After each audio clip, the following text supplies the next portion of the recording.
Laking gulat ng Barker sa jeep sa tondo nang bigla na nga lamang siyang kinausap ng mayamang binata at pinagpanggap nga na asawa nito. Pero paano kung maging instant mommy nga siya ng anak nito? Bayad mo boss, 1,000 lahat. Kasali na ron ang pagtutulak ko sa sasakyan mo papunta rito. Paglilinaw nga ng medyo sigang dalaga sa nagugulhang ekspresyon ng lalaki. Lihim na natawa nga si Zeke sa pagiging wais nga ng dalaga. I have a proposal for you, Miss Mia. Imbes, sinagot nga ni Zeke ang babae. Kumunot ang noon ni Mia sa kanya. Ha? Tanging tugon na nga lamang nito na nagugulahan pa rin sa pinagsasasabi ng lalaki. Marry me, babayaran kita ng higit pa sa 1,000. Paliwanag nga ni Zeke sa dalaga. Malakas ngang napahalakhak si Mia. Putik, hindi lang pala ang kotse mo ang nasiraan pati na rin pala ang utak mo nasira na rin. Biro pa nga niya sa lalaki. Pero paano nga ba nagsimula ang lahat? Isang malakas na tunog nga ng sampal ang umalingaw-ngaw sa buong sulok nga ng restaurant. Napahawak nga si Zeke sa namumulang mukha nga na natamo mula sa pagkakasampal ng bagong dating na babae. Tumayo ang babaeng kasama ng binata sa restaurant at galit na hinarap nga ang bagong dating. Bakit mo sinampal ang boyfriend ko? Sigaw nito. Boyfriend? Boyfriend ko rin yung kasama mo Galit na sigaw rin ito, sabay turo sa binatang hinahaplos nga ang namumulang muka. Totoo bang sinabi niya Zeke? Tanong nga ng kadate ni Zeke sa kanya. Napailing si Zeke. Let me explain, Lara. Kalmadong tugon nga ng binata. Kumunot ang noon ng dalaga. Hindi ako si Lara. Farah ang pangalan ko. Agad na paglilinaw nga ng kadate ni Zeke. Ako naman si Lara, Zeke. Sabat naman ng babaeng bagong dating. Litong, nagpabalik-balik nga ang tingin ni Zeke sa dalawang babaeng kaharap. Sa dami nga ng dinedate niyang babae, hindi na nga niya na sa ulo ang mga pangalan nila. Kung ganoon, pinagsabay mo kaming dalawa? Akala ko ba ako lang Zeke? Galit na sigaw nga ng babaeng nagngangalang Farah. Huwag ka kasing asyumera, bitch. Banat naman ng babaeng nagngangalang Lara. Nilingon nga ito ni Farah. Alam mo hindi ko ang tinatanong ko. Babaeng kulang sa pansin. Uyam nga nito sa babae. Nagalit si Lara. Anong tinawag mo sa akin? Lumapit sa isa't isang dalawang babae at nagsimula na ngang magsabunutan. Si Zeke naman ay mabilis na umiskapo sa loob ng restaurant upang takasan nga ang dalawang babae na iskandalosa. Sa kabilang banda? What? Hindi ako papayag, lolo. Mabilis na tanggi nga ni Zeke sa sinaad nga ng kanyang lolo. Umili nga matandang si Alejandro sa pagsalungat nga ng kanyang apo. Masyado ka nang naging mapaglaro sa mga babae, Zeke. Narinig kong may dalawang babae na naman na nag-away kanina dahil sa'yo. Dismayadong saad pa nga nito. Kailangan mong magseryoso, Zeke. Kaya napagdesisyonan ko na ipakasal ka sa apo ng kumpare ko. Pagpapasya nga ni Alejandro.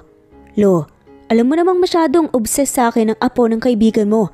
Ayoko pang makasal sa babaeng yun. Mariing tanggi nga ni Zeke sa pasya nga ng kanyang lolo. Nakaramdam nga ng kilabot ang binata nang maalala nga niya ang pang-i-stalk nga ng babae sa kanya. Nilagyan pa naman ng camera ang kanyang bathroom. Hanggang ngayon, hindi pa rin alam ni Zeke kung paano yun ilagay ng dalaga doon. Napabuntong hininga na nga lamang ang matanda. Kung ayaw mo talagang may kasal sa apo ng aking kaibigan, magpakilala ka sa akin ng sarili mong mapapangasawa. Huling pa siya pa nga ng kanyang lolo. Napasinghap si Zeke. You're unbelievable, Lo. Hindi makapaniwala ang saad pa nga niya. Bibigyan kita ng 1 buwan para makahanap ng sarili mong mapapangasawa. At kapag hindi mo nagawa yun, alam mo nang mangyayari, Zeke.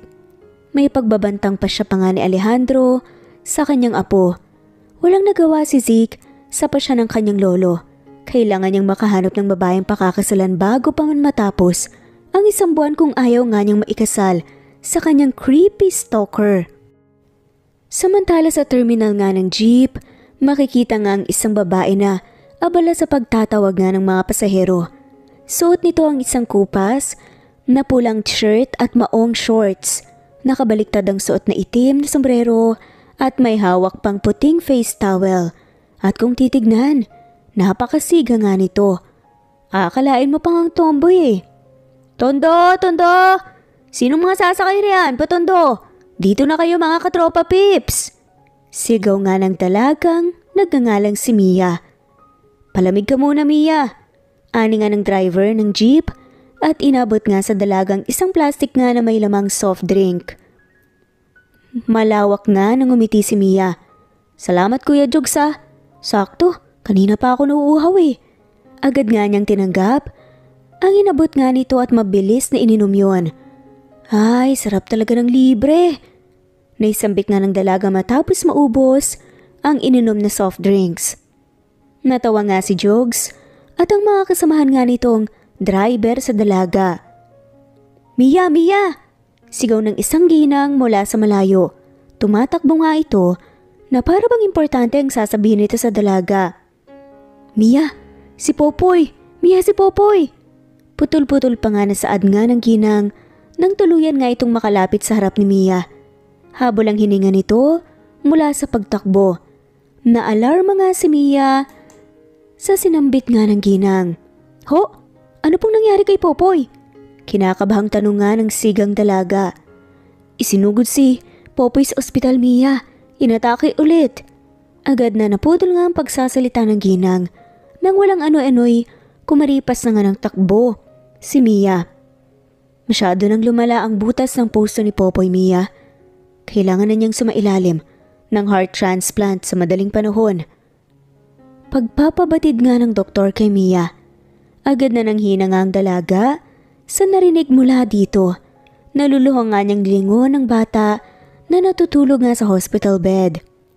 Muling hinarap ni Mia ang doktor at pilit na iwinaglit ang namumuong bikig nga sa kanyang lalamunan. Ilan po ang kakailanganin naming pera para sa operasyon, Dok? May pagdadalawang isip nga niyang tanong.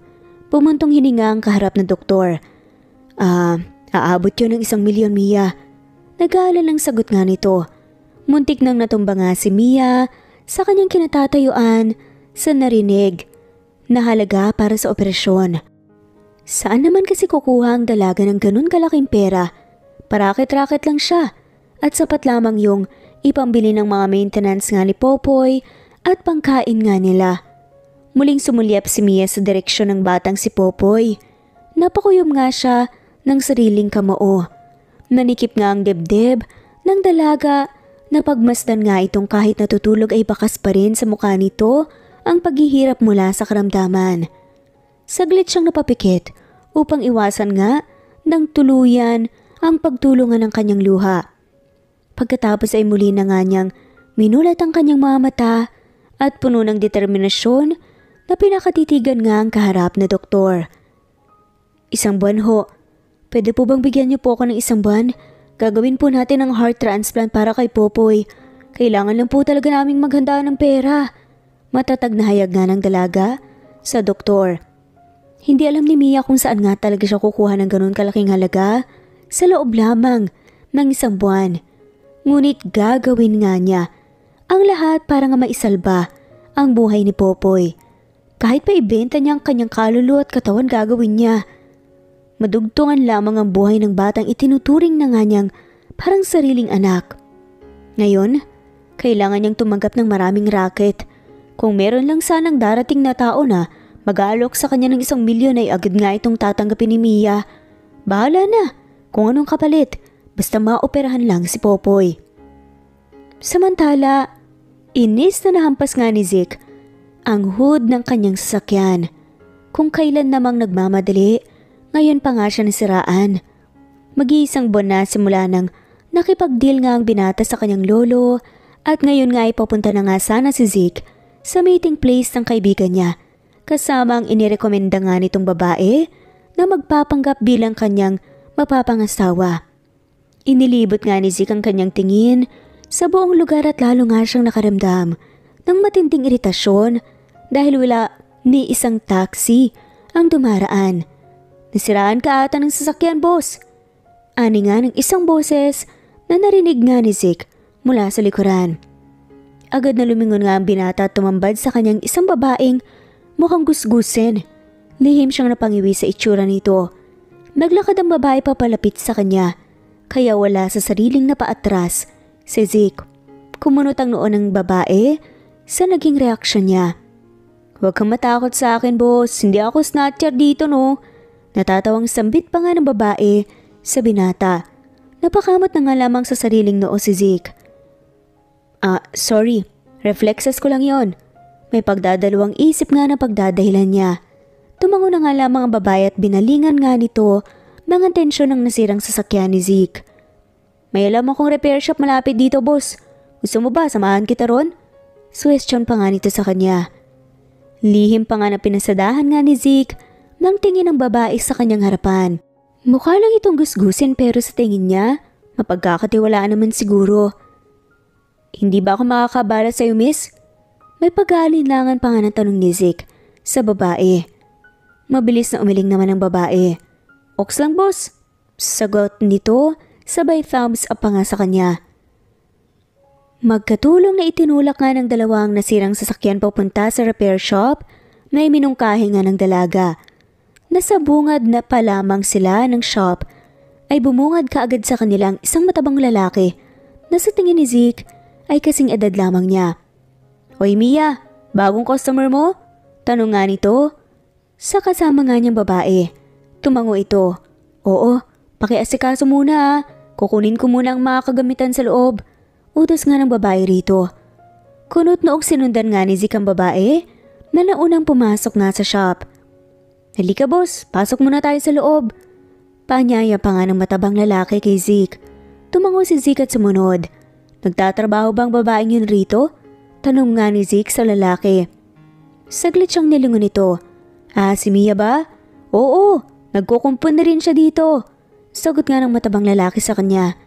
Nang makapasok nga sila ng tuluyan, agad nga siyang pinaupo nito sa isang upuan na yari nga sa kahoy. Lumabas nga ang babae mula sa isang pinto at bit-bit nito ang mga gamit sa pagkukumpuni nga ng sasakyan. Dumiretso nga ito sa labas ng shop.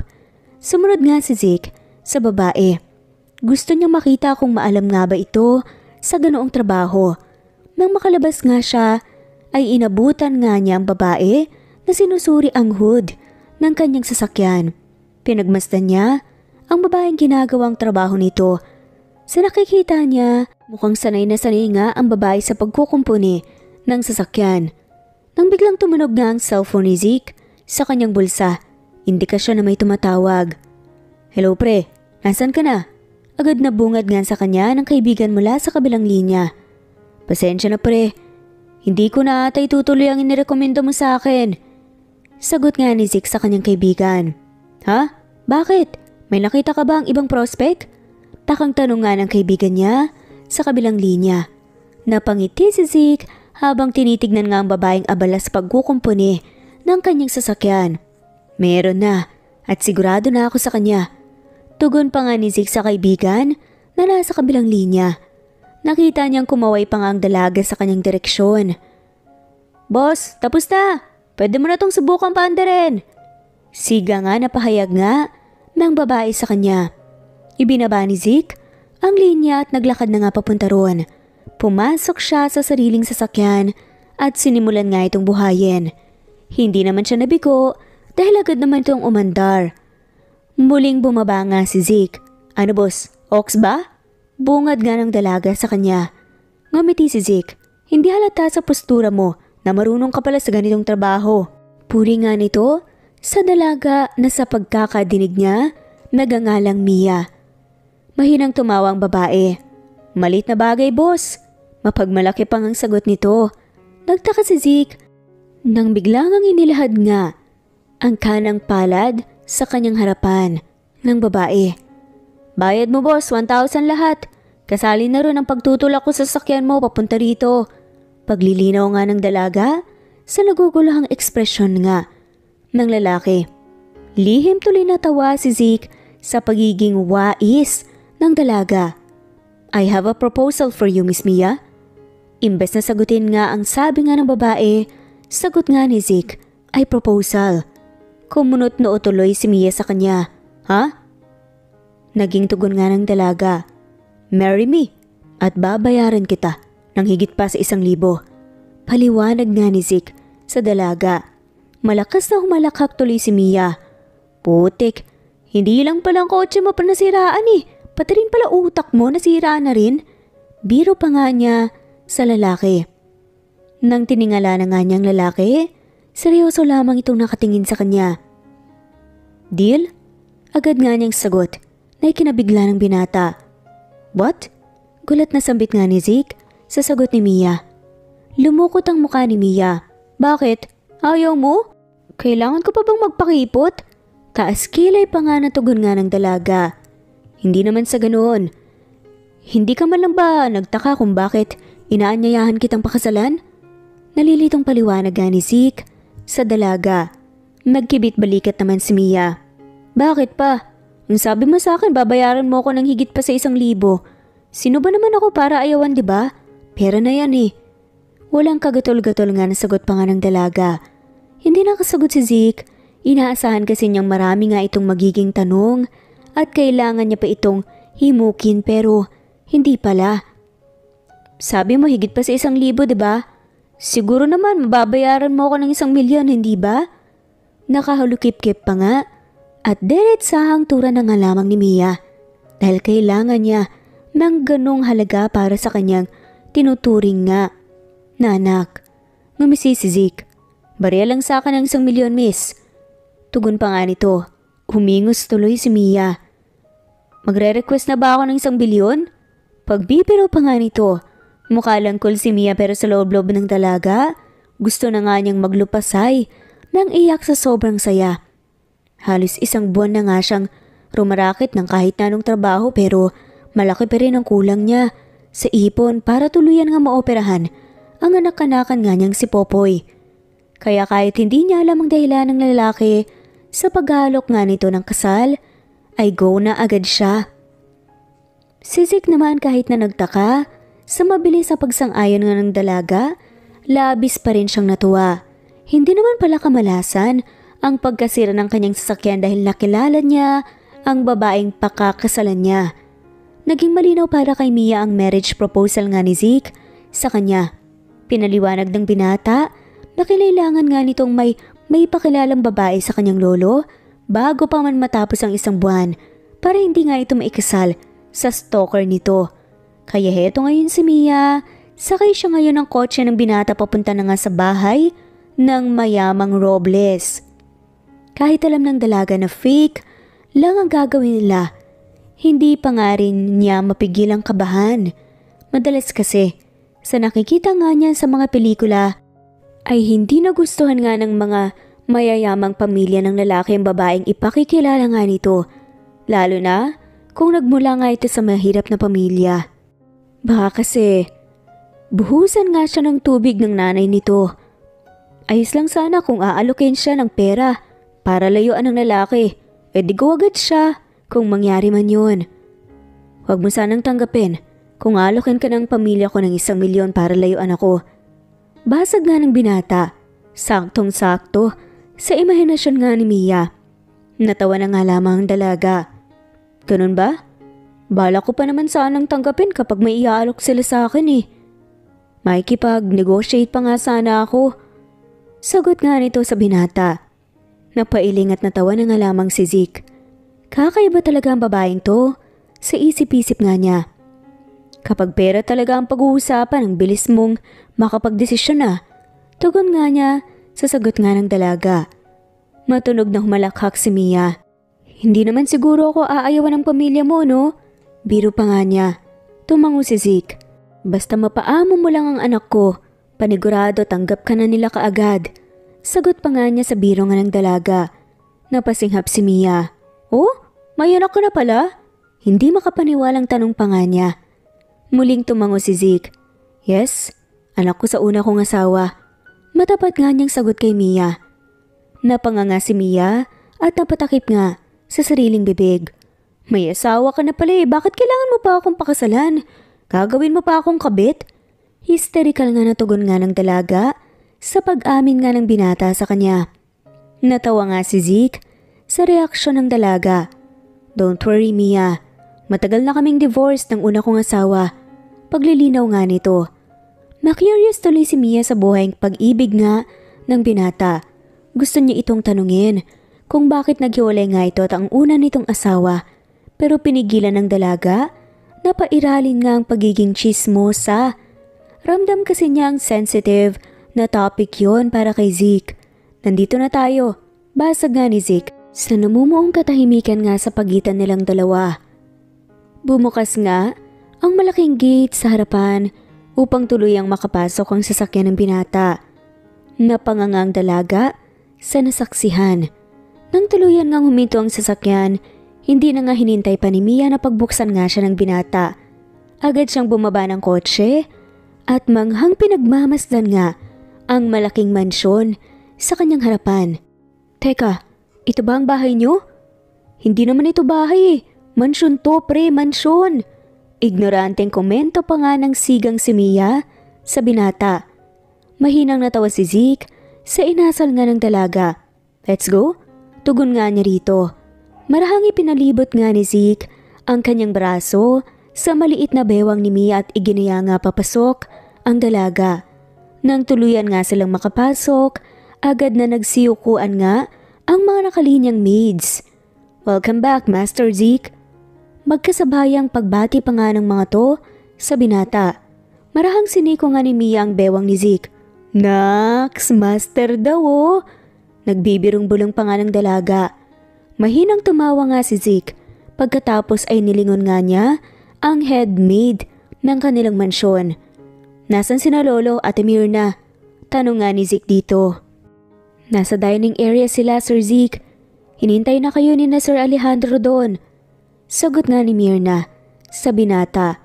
Tumango nga si Zeke at nagpatuloy nga sa paglalakad kasama si Mia.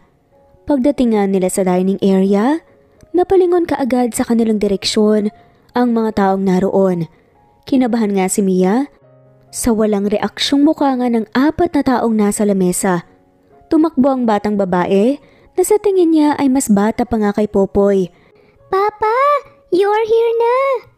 Excited na sambit pa nga nito papunta sa kinatatayuan nga ni Zeke. Don't run Zara, baka madapa ka. Suway pa nga ng babae na sa tingin nga ni Mia ay ina ni Zeke. Agad na kinarga nga ni Zeke ang anak at pinugpog nga ng halik ang mukha ng bata na ikinahagikik naman ito. Napangiti naman ng bahagya ang babae. Natutuwa talaga si Mia sa mga bata. How's my baby Zara ha? Malambing na sa adaman ni Zeke sa anak. Lumiwanag ang mukha ng bata. I've got a 5 stars papa! Masayang pagbabalita nga nito at itinaas pa nga ang kanang kamay upang ipakita sa ama ang 5 tatak na stars. Wow, ang galing naman ng baby Zara ko. Masayang puri nga ni Zeke dito. Mamaya na yan Zeke, umupo na kayo rito kasama yung babaeng kasama mo. Sabat nga ng ina ni Zeke at masungit na sinulyapan si Mia sa tabi nga ng binata. Bahagyang kinabahan si Mia sa matalim na tinging ipinukol nga ng ina ni Zeke sa kanya. Mukhang mababasa mamaya ang suot nga niyang puting dress na binili pa nga ni Zeke sa kanya.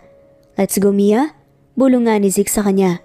Napalingon siya sa binata ngunit muntik na nga siyang mapaatras nang bumungad sa kanyang matalas sa tingin ng anak nito. Mukhang naman na ata ng bata ang kasungitan ng lola niya. So, anong trabaho mo iha? Tanong nga kaagad ni Arman. Ang ama nga ni Zeke. Inaangat nga ni Mia ang tingin mula sa pagkain. Trabaho po? Marami ho ako niyan. Gusto niyo po isa-isahin ko? Ano po, taga-kumpuni ng mga sirang sasakyan. Minsan, nagkukonduktor po ako. Minsan naman po, serbidora po ako sa isang karinderya. At marami pa po akong racket. Nakangiting, proud na sagot pa nga ni Mia. Napataas tuloy ang kilay ni Sonia, ang ina ni Zeke. Sa madaling salita, wala kang stable na trabaho? May halong pang-iinsulto pa nga na tono nga ng pananalita nito. Ma, nagbabantang sabat nga ni Zeke sa kanyang ina. Bakit? Totoo naman, di ba? Isang hamak na tondo girl lang itong gusto mong pakasalan. My gosh! Hanggang ngayon, hindi ka pa rin marunong pumili ng mapapangasawa, Zeke. Masungit na komento nga ni Sonia sa anak. Tama na yan, Sonia. Saway naman ni Arman. Ngunit matalas na tingin lamang ang isinuklingan ng huli sa kanya. Bumuntong hininga si Mia at may maliit na ngiting hinarap nga ang ina ni Zeke. Tama po kayo, ma'am. Isa lang po akong hamak na tondo girl na umaasa lamang sa parakit-raket para may makain 3 beses sa isang araw. Pero ma'am, hindi ko ho yun kinakahiya. Alam niyo po kung bakit? Dahil marangal po yung trabaho ko. Sagot nga ng dalaga sa ginang na may diin. Mabilis silang napalingon sa gawingan ni Alejandro nang bigla itong pumalakpak. Kanina pa ito nananahimik, simula nang dumating nga si Zeke at Mia. Gusto kong ugali mo, iha. Palaban, komento nga nito sa dalaga. Sinulyapan nga niya ang apong si Zeke na nasa tabi nga ni Mia. So, kailan ang kasal niyo? Tanong pa nga ni Alejandro sa binata. What? Are you kidding, Papa? Hindi makapaniwalang sabat nga ni Sonia sa ama na syempre lolo nga ni Zeke. Tumahimik ka, Sonia. May pagbabantang saway pa nga ni Alejandro na ikinatahimik naman ng huli. Kung kailan ang nais mo, lolo? Agad nga natugon ni Zeke pagkatapos ngang tumawa. Napatango si Alejandro sa sagot nga ng kanyang apo. Bueno, simula ngayon paghahandaan na natin ang inyong kasal na gaganapin sa susunod na buwan. May pinalidad nga, nahayag pa nga sa mga to. Matapos ang pakikipag-meet and greet ni Mia sa pamilya nga ni Zeke, agad nga siyang nagpahatid sa binata papuntang ospital na ikinataka naman ng huli. Tumawag kasi sa dalaga ang doktor ni Popoy upang ipaalam nito ang muling pag-atake nga ng sakit ito sa puso. Agad na kumaripas nga ng takbo si Mia papunta sa ospital na kinalalagyan nga ng batang si Popoy. Sumunod naman si Zeke sa dalaga na puno ng pagtataka. Popoy? Agad na nilapitan nga ni Mia ang anak-anak na kasalukuyang chinecheck ng doktor. Lumiwanag naman ang mukha ni Popoy nang masilayan nga si Mia. Mama! Mahina ang boses, nasambit nga ng batang paslit. Umupo si Mia sa upuang nasa silid nga, sa gilid nga ng hospital bed. Hindi na ba masakit ang puso mo, ha? Malambing na tanong nga niya sa bata. Napailing naman si Popoy. Naluluhang pinagmamasdan ni Mia ang anak. Sa tuwing tinatanong niya sa bata kung masakit ba ang puso nito, agad itong iiling. Alam niyang ginagawa ito ng anak-anak niya para hindi nga siya pag-alalahanin. Sumunod ka sa akin, Mia. Seryosang saad nga ng doktor sa dalaga. Tumango siya at agad na sumunod nga sa doktor palabas ng silid. Hindi na ako magpapaligoy-ligoy pa, Miss Mia. Kailangan na talagang isagawa ang heart transplant ni Popoy sa lalong madaling panahon bago pa man mas lumala ang malaking butas sa puso ng bata. Seryosong paliwanag nga ng doktor kay Mia. Nakakaintinding tumango naman ang dalaga. Sige po, gawin po natin yan. Ninikip ang dibdib, natugon nga ng babae sa doktor. Tila nawala ang kasigaan niya. Pagdating nga kay Popoy. Next week, schedule ko ang operasyon ni Popoy. Ayos lang ba yun? Pagbibigay alam nga ng doktor na ikinatango lamang ni Mia. Ipapahatid ko ang waiver sa nurse mamaya, mauna na ako. Pagpapaalam nga nito sa dalaga dahil may kailangan pa nga siyang bisitahin na mga pasyente. Sige po, Dok. Maraming salamat po. Ani na nga lamang ni Mia. Tumango lamang ang huli at tuluyang tumalikod paalis. Isang malalim na buntong hininga ang pinakawala ng dalaga bago nagpa siyang bumalik sa loob ng silid. Talaga po? Ikakasal po kayo ni Mama? Magkakaroon na po ako ng papa? Nagagalak nga ang boses na narinig ni Mia mula sa kanyang anak na si Popoy. Tama ka, at magkakaroon ka na rin ng kapatid, Popoy. Kaya magpagaling ka kaagad para makalaro mo siya. Malambing na tugon pa nga ni Zeke sa bata habang hinahaplos pa nga ang buhok nito. Yun ang nadatna ni Mia, kaya naantig nga ang puso niya sa nasaksihan. Mabilis na lumipas ang 1 linggo at ngayon na nga ang araw ng operasyon ni Popoy. Lubos ang takot nga at kaba sa puso ni Mia. Kanina pa siya nagpapalakad-lakad sa labas nga ng operating room. Umupo ka nga Mia, ako ang nahihilo sa ginagawa mo yan eh. Suway pa nga ni Zeke sa dalaga. Nung araw na nakilala nga ni Zeke, si Popoy, yun din ang araw na ipinaliwanag nga ni Mia ang relasyon niya sa bata. Si Popoy ay ang anak ng kaibigan ni Mia na matagal na ngang namayapa. Namatay ito sa kapapanganak dahil hindi nakayanan ng puso niya. Oo, namana nga ng batang sakit sa puso nga ng kanyang ina. Dahil hindi nga pinanagutan ang kaibigan niya ng lalaking nakabuntis sa kanya, nagpasya nga si Mia na akuin ng bata nang mamatay nga ito. Natatakot ako sa kahahantungan ng operasyon. Kinakabahan talaga ako eh. Sana maging okay lang ang lahat. Naluluhang sagot nga ni Mia kay Zeke. Kahit kilala ko pa lamang kay Popoy, alam ko na malakas siyang bata. Magtiwala ka lang sa anak mo Mia. Payo naman ni Zeke sa dalaga. Napabuntong hininga si Mia at nagpa siyang umupo na nga lamang sa tabi ni Zeke. Lumipas pa ang ilang mga minuto ay agad na napatayo nga ang dalawa sa kanilang kinauupuan nang sa wakas bumukas nga ang pintuan ng operating room. Kinakabahang sinalubong nga nilang dalawang doktor na nag-opera kay Popoy. Kamusta ang operasyon, Doc? Agad na tanong nga ni Mia sa doktor. Bumuntong hininga lamang ito dahilan upang mas lalong makaramdam ng takot at kabang dalaga. Successful ang naging operation, Mia. Pwede ka nang makahinga ng maluwag. Masayang anunsyo naman ng doktor. Muntik pang matumba si Mia sa narinig. Mabuti na lang ay agad nga siyang nasalo ni Zeke. Hindi na nga napigilan ng dalaga at agad nga siyang napayakap sa binata. Sa mga bisig nga nito, tuluyan ang pinakawalan nga ni Mia ang kanyang mga luha. Hindi na nga sa sakit kundi sa labis na ligaya. Mabilis na lumipas ang isang buwan at ngayon ay nasa harap na nga ng altar sina Zeke at Mia.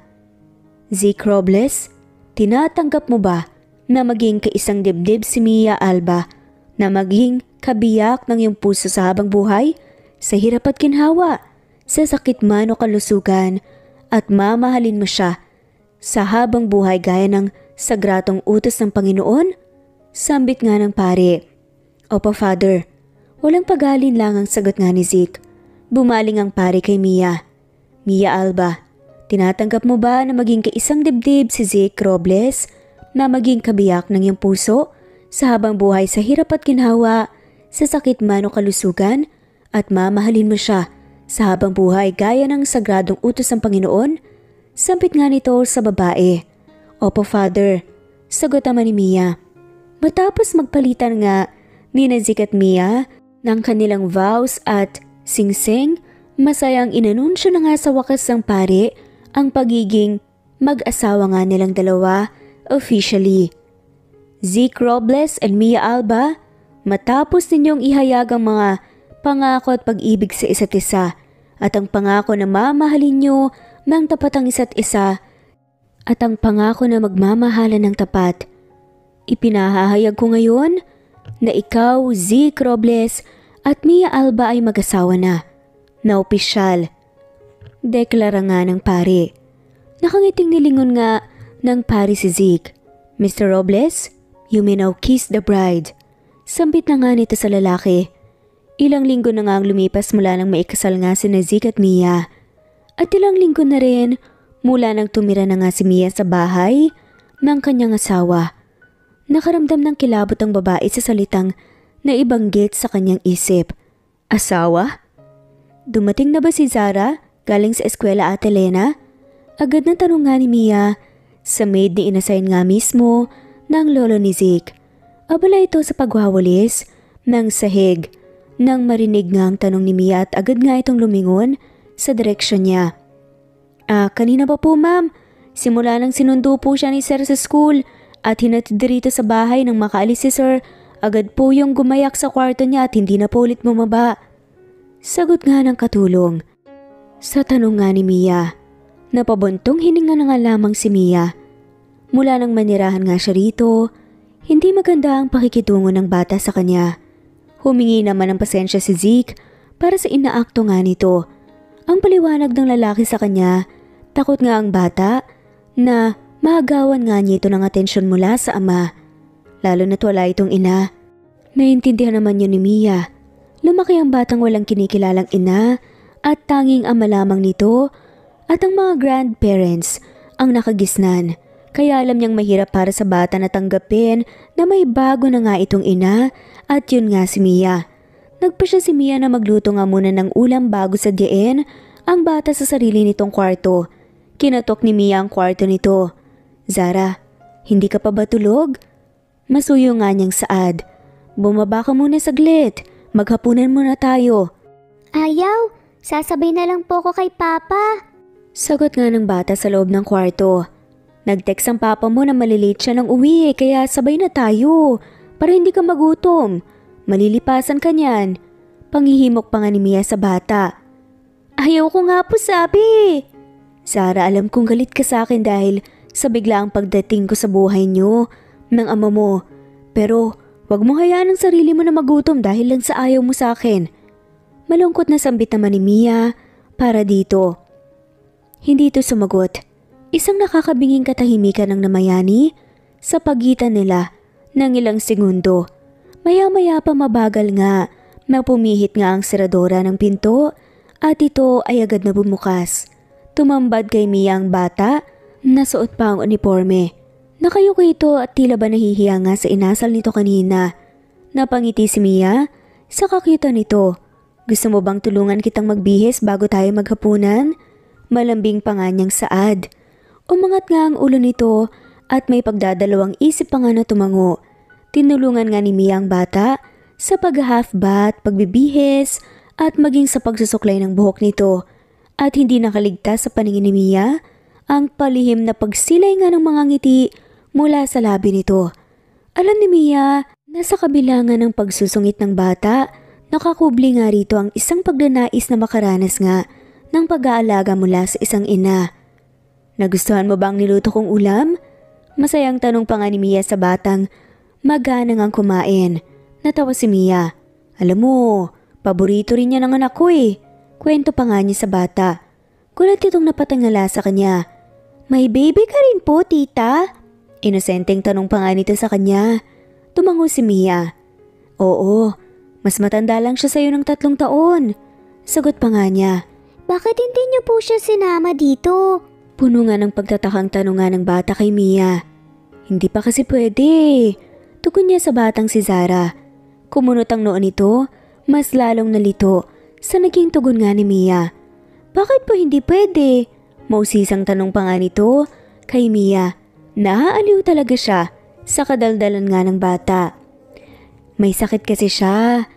Need niya munang manatili sa ospital para magpahinga, para magpagaling. Pagpapaliwanag nga niya rito. Matapos kasi ang matagumpay na heart transplant sa anak-anakan nga niyang si Popoy, ay pinapanatili na nga muna ito ng doktor sa ospital para mamonitor nga ng mas maayos. At sa susunod na linggo pa nga ito tuluyang makakalabas. Lumungkot ang mukha ng batang si Zara sa naging sagot niya. Pero wag kang malungkot dahil uuwi na siya rito sa susunod na linggo. Tugtong pa nga ni Mia upang pagaanin nga ang loob ng bata. Lumiwanag nga ang mukha nito. Talaga po? Pwede po ba kaming mag-play pag-uwi po niya? Umaasang tanong nga nito kay Mia. Tumango siya bilang sagot rito na ikinatuwa naman ng huli. Matapos maghapunan, nag-request nga ang bata na basahan nga ito ng bedtime stories na agad namang pinagbigyan ni Mia. Samantala 10:00 na nga ng gabi nang makauwi nga si Zeke mula sa kumpanyang pagmamay-ari niya mismo. Gusto niya sanang makauwi ng maaga para makasamang maghapunan nga ang mag-ina niya. Napangiti si Zeke sa naisip ngunit agad ring sumeryoso.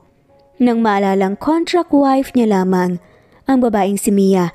Ito ang napili niyang pakasalan dahil sigurado nga siya sa kanyang sarili na hindi ito ang tipo niya na maiibigan niya. Ngunit mukhang nagkamali ata siya dahil sa ilang buwan na nagdaan mula nang makilala nga niya ito, lubusan na nga niyang nakilalang babae. Ang dating siga na babaeng nakilala nga niya na Tonto Girl ay parang unti-unti na ngang napapalambot ang kanyang puso. At naiiba ito sa mga nakadate niya noon, maging sa kanyang ex-wife. Kay Mia lang siya nakaramdam ng kapayapaan at kasiyahang hindi nga niya naranasan sa mga naging karelasyon niya. Bakit nga ba naisip ni Zeke na hindi siya pwedeng mahulog rito kung heto siya't may isip pa lamang ito ay bumibilis na nga kaagad ang tibok ng puso? Marahil hindi naman talaga yun ang dahilan niya. Marahil una pa lang, napahanga na nga ito ng babae sa angking katapangan. Dumiretso nga si Zeke sa kwarto ng kanyang anak. Pagkabukas pa nga lamang niya sa pintuan, agad nga siyang nagulat sa nadatnan niya. Magkayakap na natutulog nga si Mia at ang anak niyang si Zara. Hindi niya inakalang close na pala ang mga to. Sa pag-aakala kasi ni Zeke ay palaging sinusungitan nga ng kanyang anak ang bago niyang asawa, Kuno. Ngunit sa nakikita niya ngayon, mukhang magkasundo na nga ang dalawa. Iba talaga, si Mia. Mahinang naglakad nga si Zeke papunta sa mga ito at inayos nga ang kumot bago binigyan ng tigi-isang ang halik sa noo ang dalawa. Kinabukasan maagang gumising si Mia upang paghandaan nga nang umagahan nga ang mag-ama. Abala siya sa paghihiwa ng mga rekados nang biglang may mga malalaking braso ang pumalibot sa bewang niya. Ang bango naman yan. Bulong nga ng lalaki sa likod ng tenga niya. Nakaramdam tuloy ng pangingilabot si Mia. Ang puso niya ay bumilis nga ang pagpintig na para bang nagkakarerahan.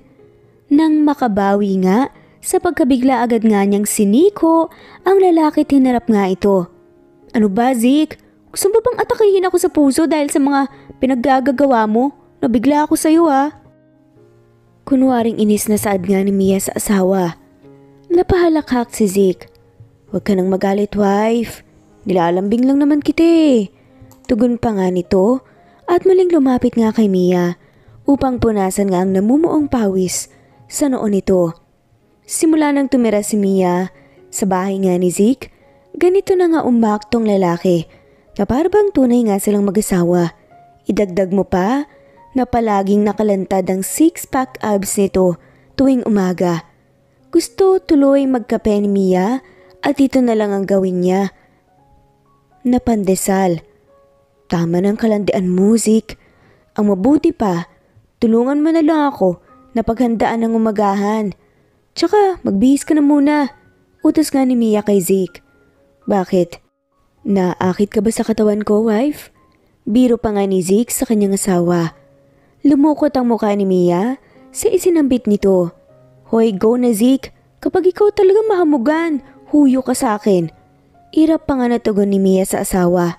Napahalakhak ito at mabilis na dumukwang upang bigyan nga siya ng mabilis na halik sa labi na ikinatulos nga niya.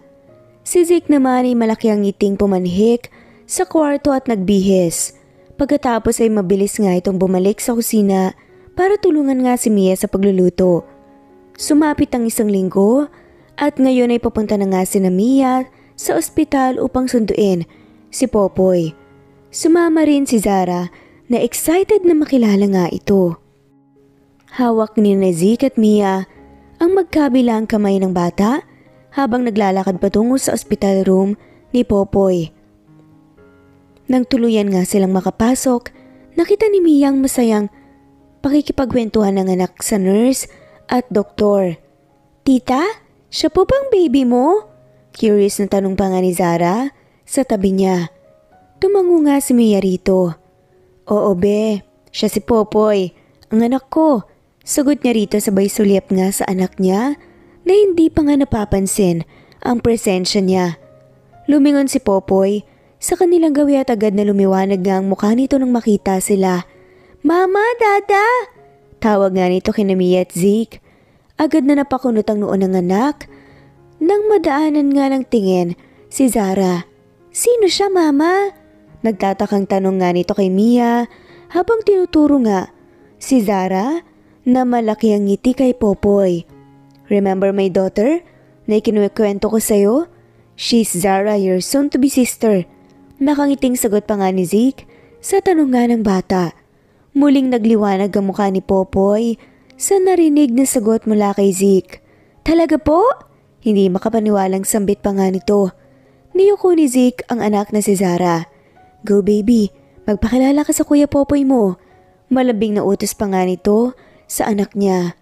Agad namang tumalima nga si Zara at lumapit kay Popoy. Hello po Kuya Popoy, my name is Zara Robles. Masaya po ako maging kuya kita. Malaki ang ngiting pakilala pa nga ni Zara kay Popoy.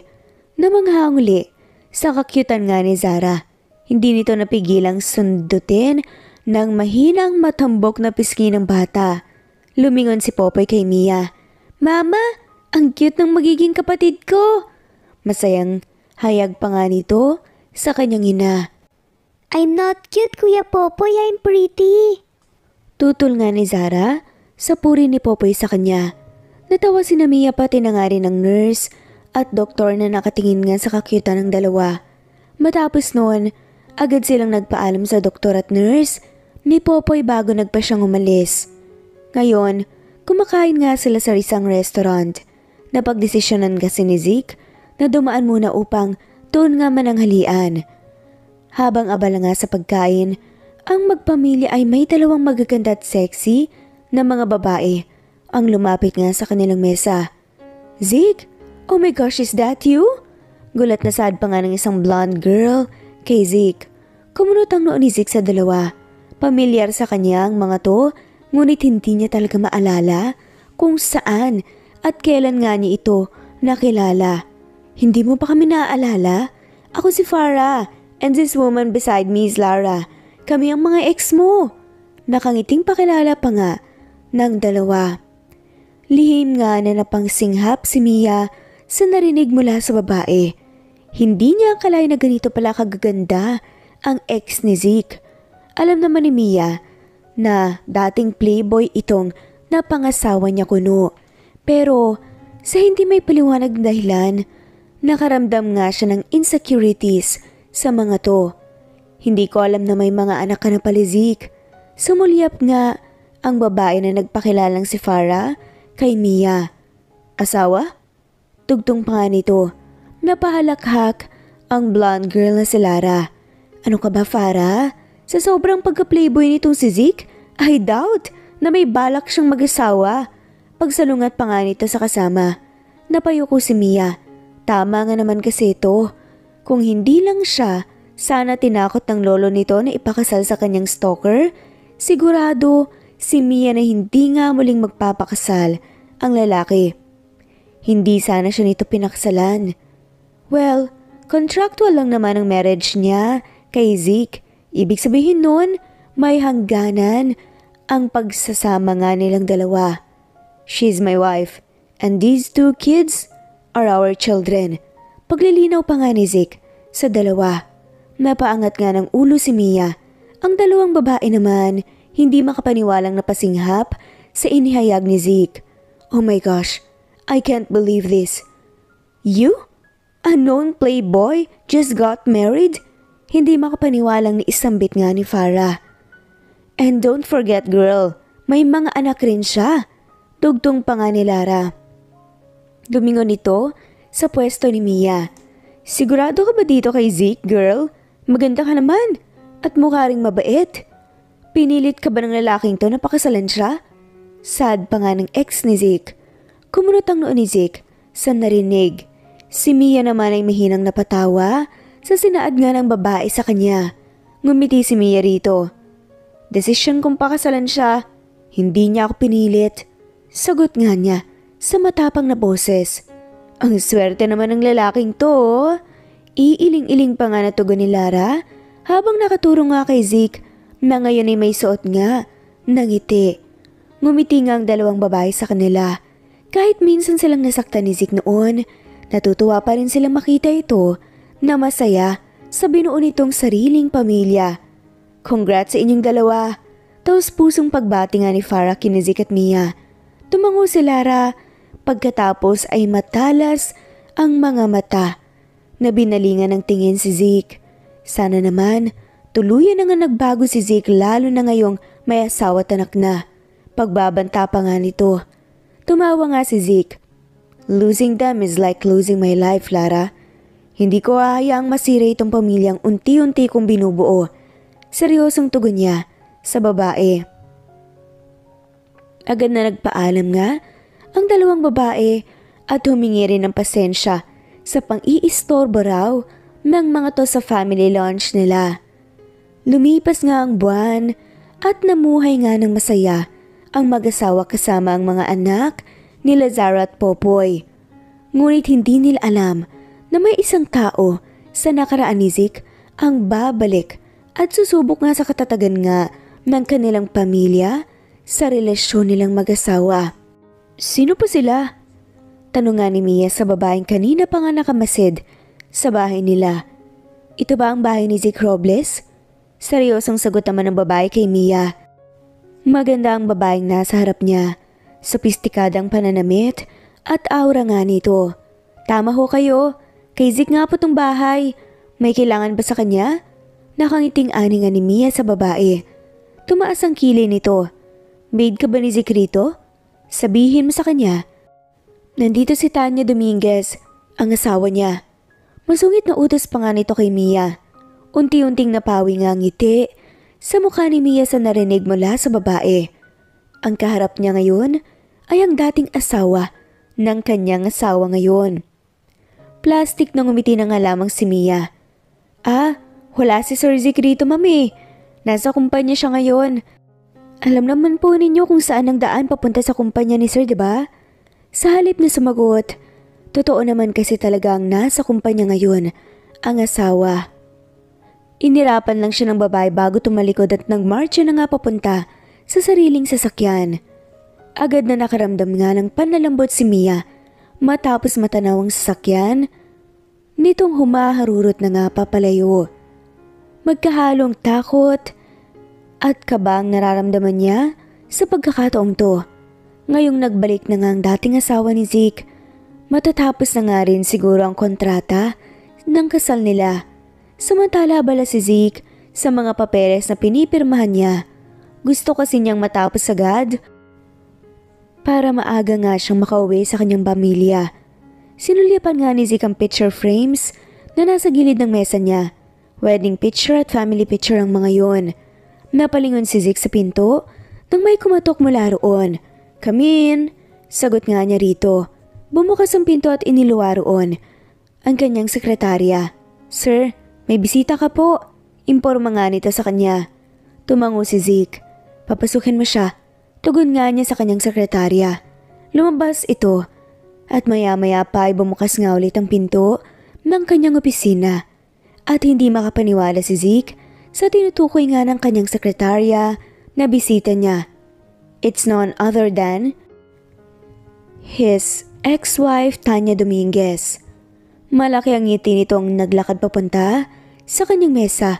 Kumunot ang noo ni Zeke sa pagbisita nga sa kanya ng babaeng nasa harapan niya. Wala naman siyang makitang dahilan para sadyain nga siya nito. Anong ginagawa mo rito, Tanya? Walang ganang tanong pa nga ni Zeke sa dating asawa. Hindi mo man lang ba ako i-welcome muna, hon? Kunwaring malungkot pa nga na tugon nito sa tanong ni Zeke. And why would I welcome you? Kunot noong tanong naman ni Zeke sa babae. Pinag-cruise nga ni Tanya ang kanyang manghita dahilan para umangat nga ang suot nitong mini dress at lumantad ang mapuputi nitong mga hita, ngunit walang reaksyon si Zeke sa ginawa ng babae. Para sa lalaki ang hita lang ni Mia ang makapagpapaakit sa kanya ngayon. Hindi mo ba ako na-miss? Hindi mo pa na-miss itong katawan ko? Malanding saad pa nga ni Tanya sa dating asawa. Nairita tuloy si Zeke sa inakto nga ni Tanya. Alam kong hindi ka nagpunta rito para lang makipagkumustahan, Tanya. Now tell me, anong sadya mo rito? Nagpapigil nga sa inis na tanong niya sa babae. Sumeryosong mukha ni Tanya. Naiinis siyang hindi na nadadala sa pang-aakit niya ang dating asawa. You! I want you back, Zeke. Gusto kong maging buo ulit tayong pamilya kasama ang anak natin. Prangkang sagot ng babae sa dating asawa. Tumalas nga ang tingin ni Zeke. At sa tingin mo papayag ako? Iniwan mo kami ng anak mo noon para sa pagmomodelo. At ngayon babalik ka at sasabihin gusto mong mabuo ulit tayo? Galit na tugon nga niya sa sabi nga ni Tanya. Kaya nga ako bumalik, diba? Gusto kong bumawi sa'yo at sa anak natin. Paliwanag pa nga ni Tanya sa lalaki. Umiling si Zeke. Bumawi ka na lang kay Zara, Tanya. Huwag mo nang pangarapin pa na mabuo ulit tayo bilang pamilya. Mariing tanggi nga niya sa ninais nga ng dating asawa. Why? Dahil ba sa babaeng yan? Galit na tanong pa nga ni Tanya at nanggagaliiting itinuro nga ang wedding picture ni Zeke at Mia. Tinitigan lamang siya ni Zeke bilang sagot sa tanong niya. Hindi makapaniwalang napasinghap si Tanya.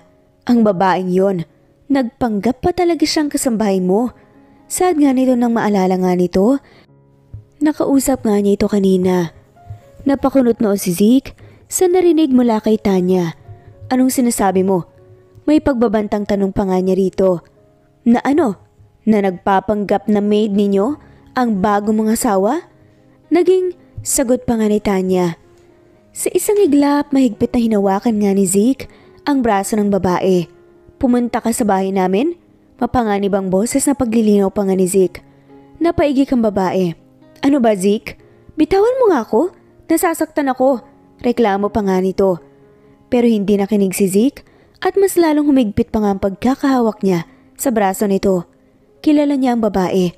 Masama ang ugali nito at magaling gumawa ng kwento. Kaya ang kaalamang pumunta ito sa bahay niya at nakaharap nito ang kanyang asawa, hindi siya mapakali. Natatakot siya at baka kung ano-ano pa ngang ikwento nito kay Mia. Ayaw niyang maging dahilan yon para mawala ng tiwala ang asawa niya sa kanya. Kahit na nga, contractual marriage lang yon. Bitawan mo ko, Zeke. Galit na saad pa nga nito. Pabalyang binitawan nga ni Zeke ang babae dahilan para munti ka na nga itong mapaupo sa sahig. Hindi makapaniwala si Tanya sa inakto nga ng dati niyang asawa. Narinig lamang nito ang pangalan ng babae mula sa kanya. Agad na nga itong nagalit. Hindi niya alam na ganito na pala kalala ang pagmamahal nito sa bagong asawa. Did you just hurt me? Hindi makapaniwalang tanong nga ni Tanya sa dati niyang asawa. Hindi lang yan ang mararanasan mo. Sa oras na kantiin mo ang pamilya ko, Tanya. Kilala kita. Kapag may binabala kang masama sa kanila, ay kakalimutan kong babae ka. Naging dating asawa kita. Mapanganib nga na pagbabanta ni Zeke sa babae. At sa tingin mo matatakot ako sa pagbabanta mo? Maaagaw rin kita sa kanya, Zeke. Pabawiin ko kayo mula sa bago mong asawa. Tandaan mo yan. Banta nga rin ito bago tuluyang umalis at lumabas na nga ng opisina. Nawalan nga ng ganang magpatuloy nga sa kanyang trabaho, si Zeke, at nagpa siya na nga lamang na umuwi sa bahay nila.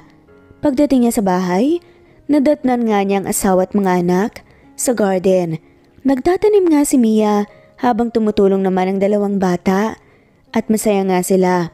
Wow, ang sisipag naman ng mga babies ko. Saad pa nga ni Zeke, dahilan para mapalingon nga sa kanyang mag-ina. Mabilis na tumakbo nga ang bata upang salubungin siya. Kamusta ang araw ng mga anak ko, ha? Tinulungan po namin si Kuya Popoy na mag-clean ng house at mag-plant po ng flowers. Tsaka tinulungan din po namin si Tita. Bitawan niyo muna ang iyong papa, mga anak. Kailangan pa niyang magbihis.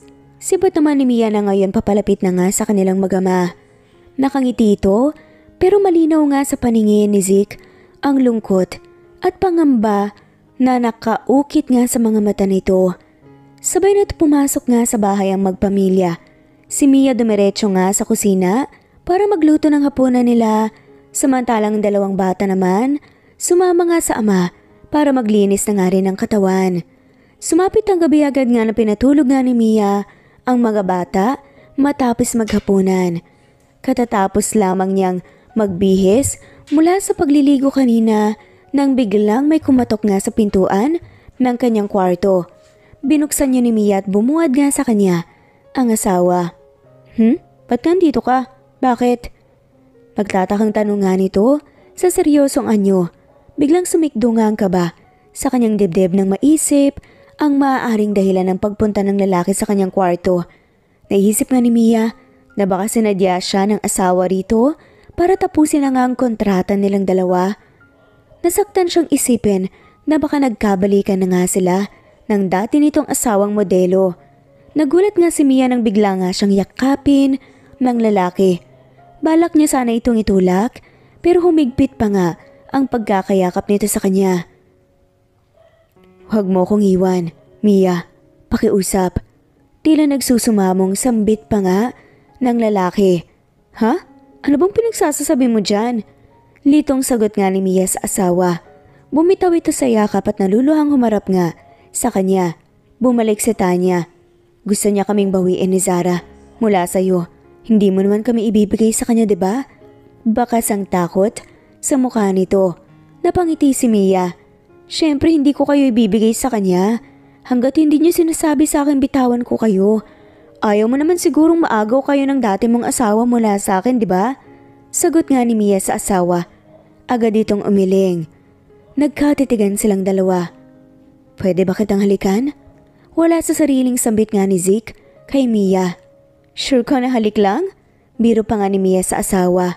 Tumango ito.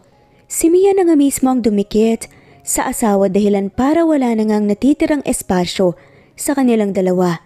Agad niya itong hinalikan at mabilis naman itong tinanguan ng huli. Ipinalibot nga ni Mia ang dalawa niyang braso sa leeg ni Zeke para mas pailalimin nga ang halikan nilang dalawa. Naramdaman ni Mia ang paglakbay ng kamay ng lalaki sa ilang bahagi ng kanyang katawan. Hindi na kontrol ng mga ito ang matinding sexual na attraction sa pagitan nilang dalawa. At sa gabing yon, napagkasundoan nga nilang isang simpleng halik ay nauwi si isang mainit na pagniniig. Lumipas nga ang isang linggo, hindi na nga ulit nanggugulo pa si Tanya kina Zeke na labis naman na ikinatuwa ng lalaki. Masaya at kontento na nga siya sa buhay ngayon kasama ang kanyang asawang si Mia at ang mga anak nila. Ngayon ay kasama nga niya si Mia na sinusundo ang mga anak nila sa kanilang paaralan. Magkahawak kamay nga silang pumasok sa school at naglakad na nga papuntang playground kung saan naghihintay ang dalawa. Nasa malayo pa lang si Zeke na tanaw na nga niya ang pamilyar na figura ni Tanya na pilit hinihila. Umiiyak na si Zara habang nakakapit naman si Popoy rito para pigilan nga ang babae sa pagkuha ng kapatid nito. Napatakbo si Mia nang makita nga niya ang malakas na pagtulak nga ni Tanya sa anak niyang si Popoy. Nang tuluyan na nga makalapit si Mia sa kinaroroonan ng mga to, malakas nga niyang sinampal ang babae. Walang yakang babae ka? Galit na sigaw pa nga nito. Nabitawan nga nito ang pagkakahawak kay Zara. Mabilis namang lumapit ang bata kay Mia at yumakap sa bewang niya. Si Zeke naman ay agad na lumapit kay Popoy at tinalalayan nga itong makatayo. How dare you slap me, bitch? Saglit na sambit nga ni Tanya at sinamaan nga ng tingin si Mia. Ikaw ang how dare you? Naturuingan kang ina tapos sinasaktan mo ang bata?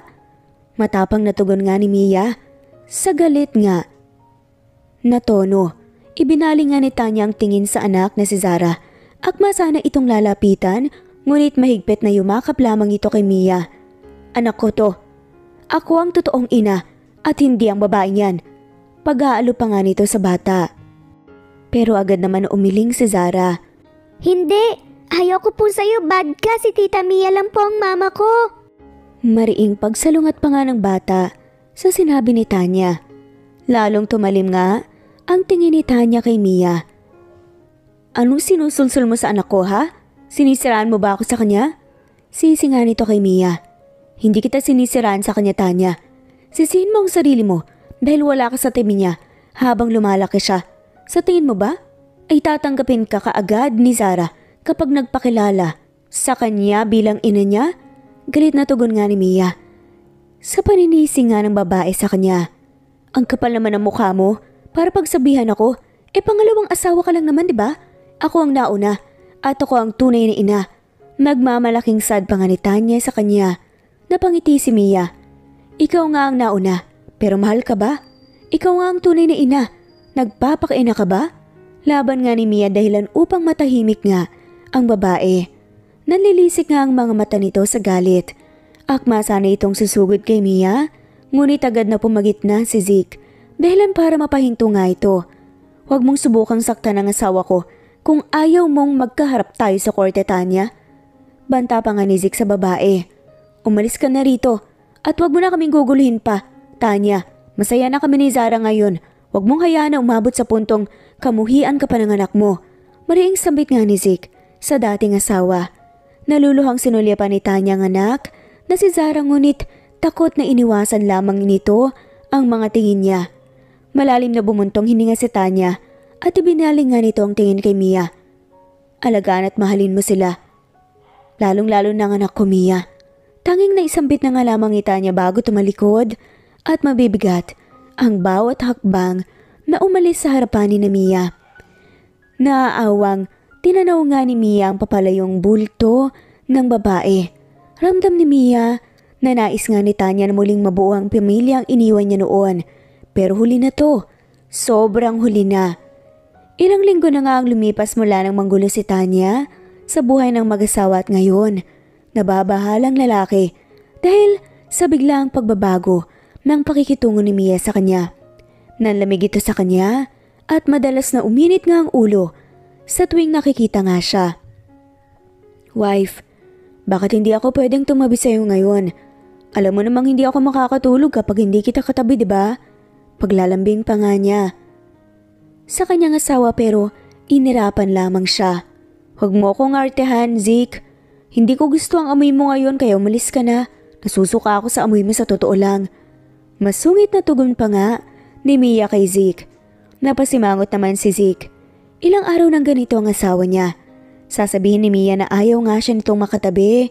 Ngunit sa kalagitnaan ng malalim na gabi, kakatok ito sa kanyang kwarto para doon matulog nga sa tabi niya. Naging mapili na rin ito sa pagkain at palaging inaantok. Kaya naman nagpa siya nga si Zeke na humanap nga ng pagkakataon na dalhin ito sa ospital para ipa-check up. Duda kasi siyang buntis na nga ang asawa niya at kaya gano'n ang trato nito sa kanya dahil siya ang pinaglilihian nito. Sa sumunod na araw, nagpa siya nga si Mia na mag-grocery. Napansin kasi niyang nauubusan na nga sila ng stocks sa kusina. Masusing namimili nga ng mga karne si Mia sa meat section nang may nagsalita sa likod niya. Piliin mo ang mga karneng mamula-mula pa dahil malamang yun ang fresh.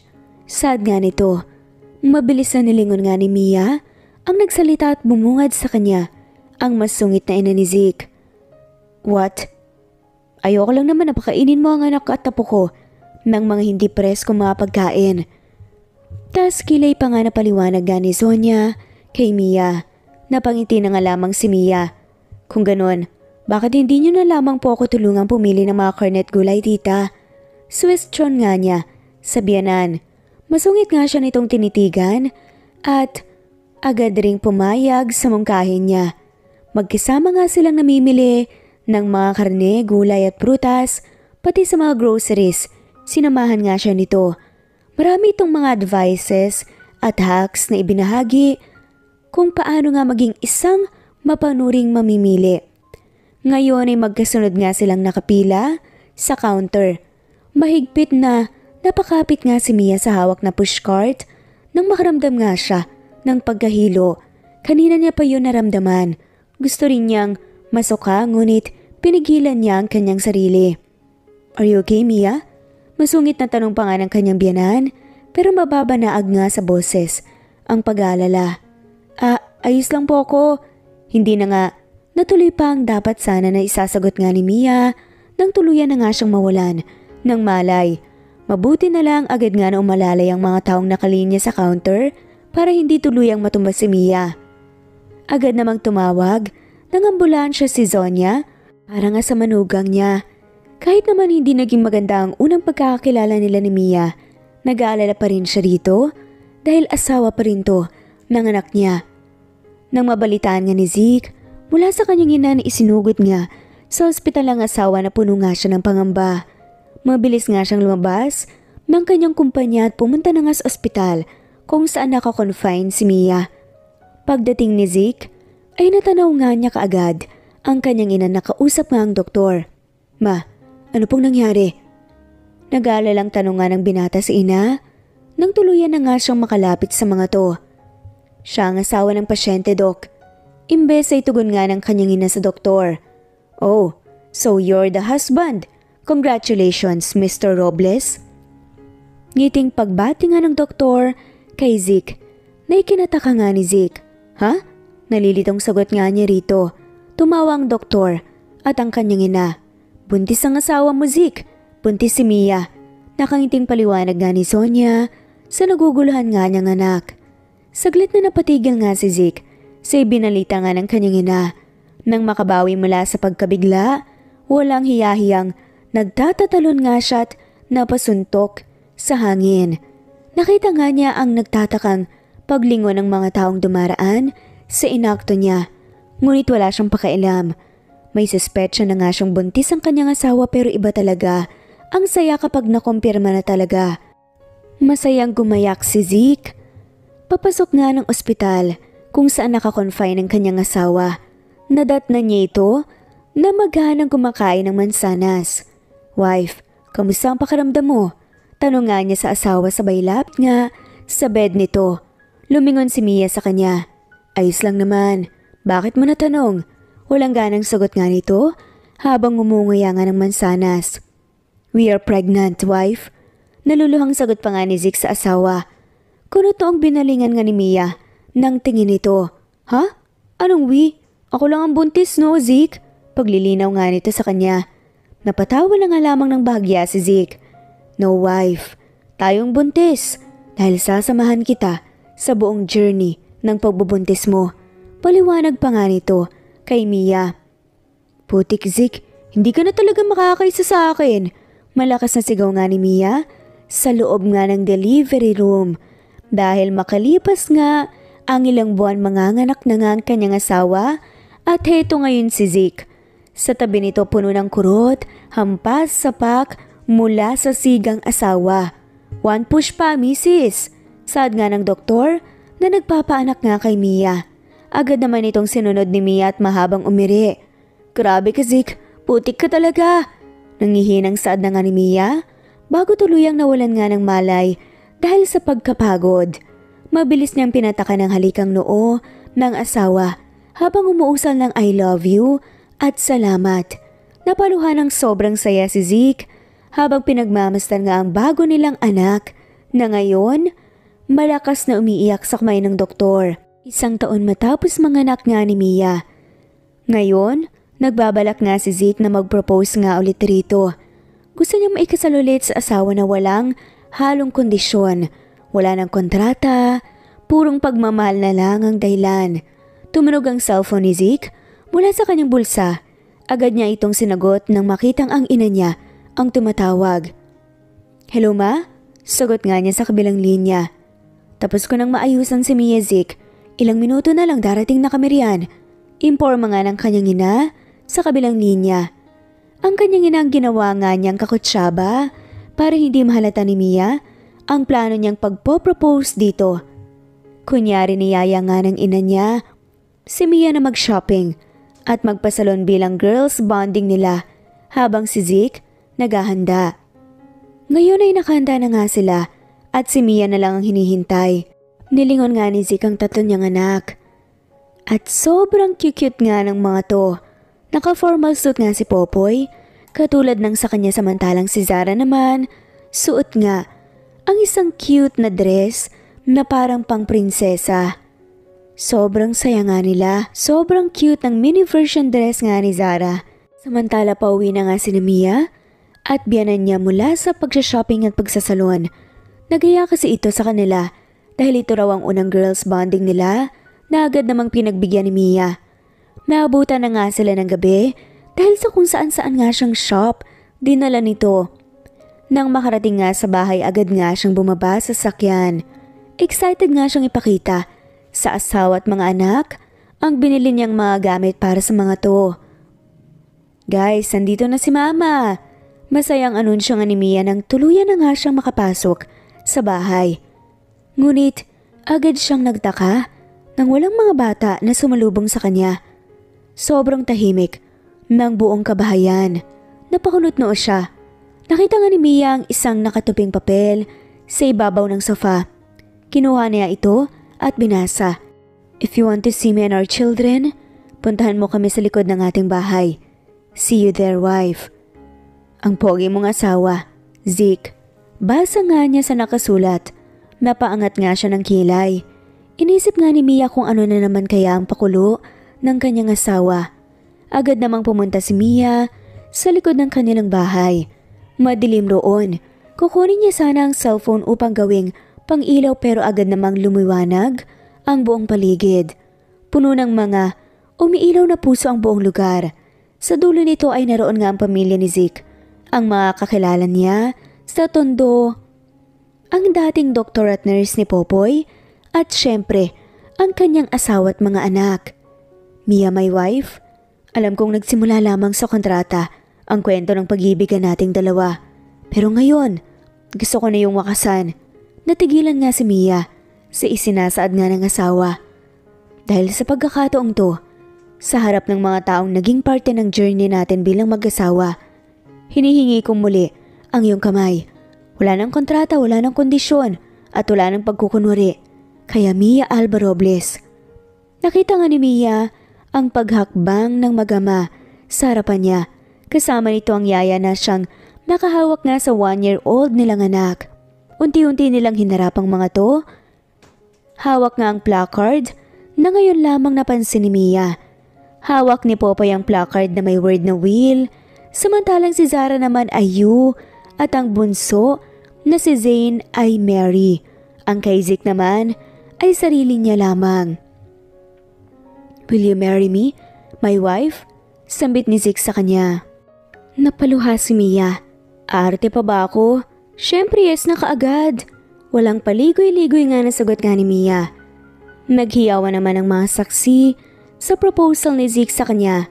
Mabilis siyang lumapit sa kanyang mag-ama at yumakap sa mga to. Minsan lang sa buhay ng isang tao, makakahanap ng isang totoo at walang hanggang pag-ibig. Kaya kapag nakatagpo ka na ng ganitong pag-ibig, go and grab it. Huwag mo tong baliwalain at bitawan kung ayaw mong maagaw pa nga ito ng iba. At kagaya nga ni Zeke, nagbago nga siya para sa kanyang asawa at para sa kanyang mga anak. At sa mga kailangan pa ng second chance, hindi pa huli ang lahat. Dahil habang may buhay, may pag-asa. At dito na nga po nagtatapos ang kwentong pagmamahalan nila Mia at Zeke, my Tondo Girl Wife. Shoutout po sa lahat ng mawalang sawang sumusubaybay. Nesbeth Hanaban, Neva Fajardo, Presbyteros Rose, Ostonalito, Emily Borac, Narayani Aini, Chisa Dehino, Geraldine De Jesus, at shoutout na rin po sa lahat ng mawalang sawang sumusubaybay. Thanks for listening and God bless po sa ating lahat. Happy Monday everyone!